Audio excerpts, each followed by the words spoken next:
Good morning, this is Luke with Austin's Appliance Service.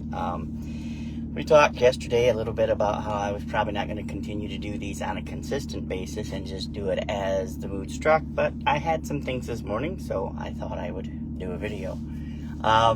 Something that's been brought to my attention once again, is the not very good advice people get from YouTube repairs.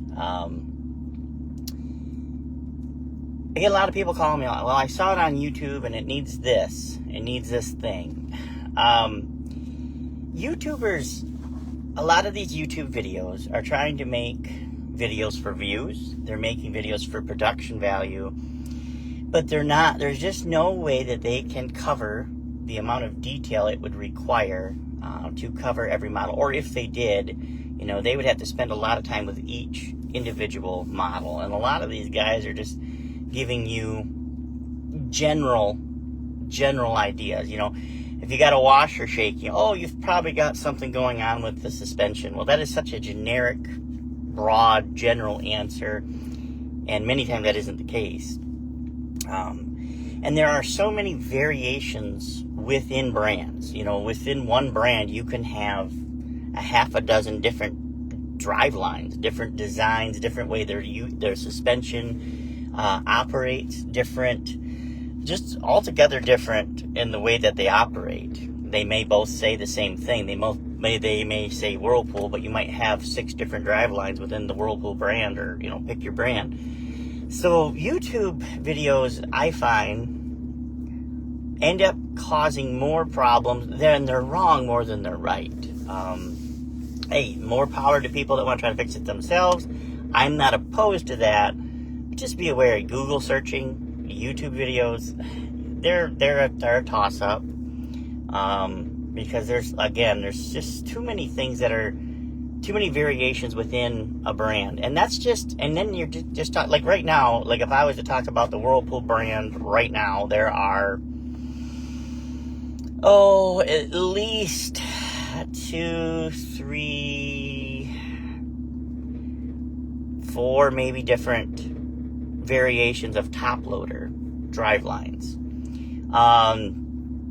The front loaders, that's a whole nother thing. There's variations there. And so these YouTube channels typically give you a generic answer, but it's rare that they get down to specifics. It's very easy to be led astray with YouTube. And so just something to think on. Not saying you shouldn't look on YouTube, not saying that they're not ever right. But I get a lot more people calling me with a wrong answer than a right answer when they base their repair on YouTube. The other thing I wanted to mention today is the weather's hot. And when the weather gets hot, I always have a desire to put out a PSA. I understand it's hot, but elderly men, you really should wear a shirt. I had one just recently again that reminded me why men should wear a shirt. The weather gets hot. This particular one,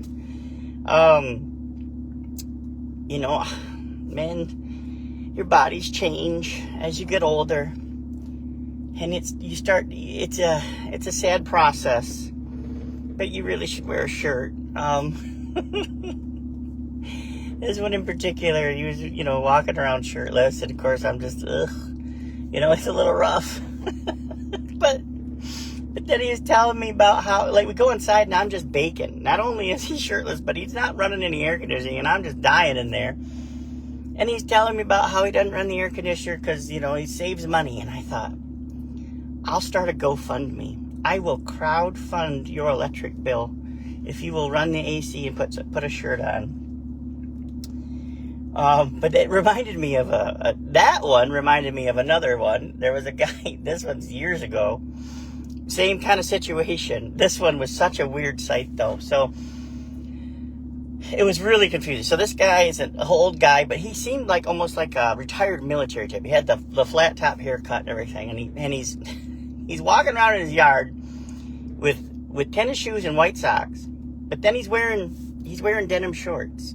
Like just someone took your blue, you take your blue jeans, you just cut them off and they get all frayed. Well, This guy's wearing denim shorts, and they've creeped up to the point where the pockets are starting to come out the bottom of the shorts. But then he's wearing a belt with him, and on the belt he's carrying like a 38, a stub nose 38. So get this visual in your mind: shirtless old man, denim frayed jeans where the pockets are starting to show, wearing a belt with a 38 on his side. And it was the most confusing, most odd sight, you know, kind of like flat top, gun, masculine, and then Daisy Duke shorts, not so masculine.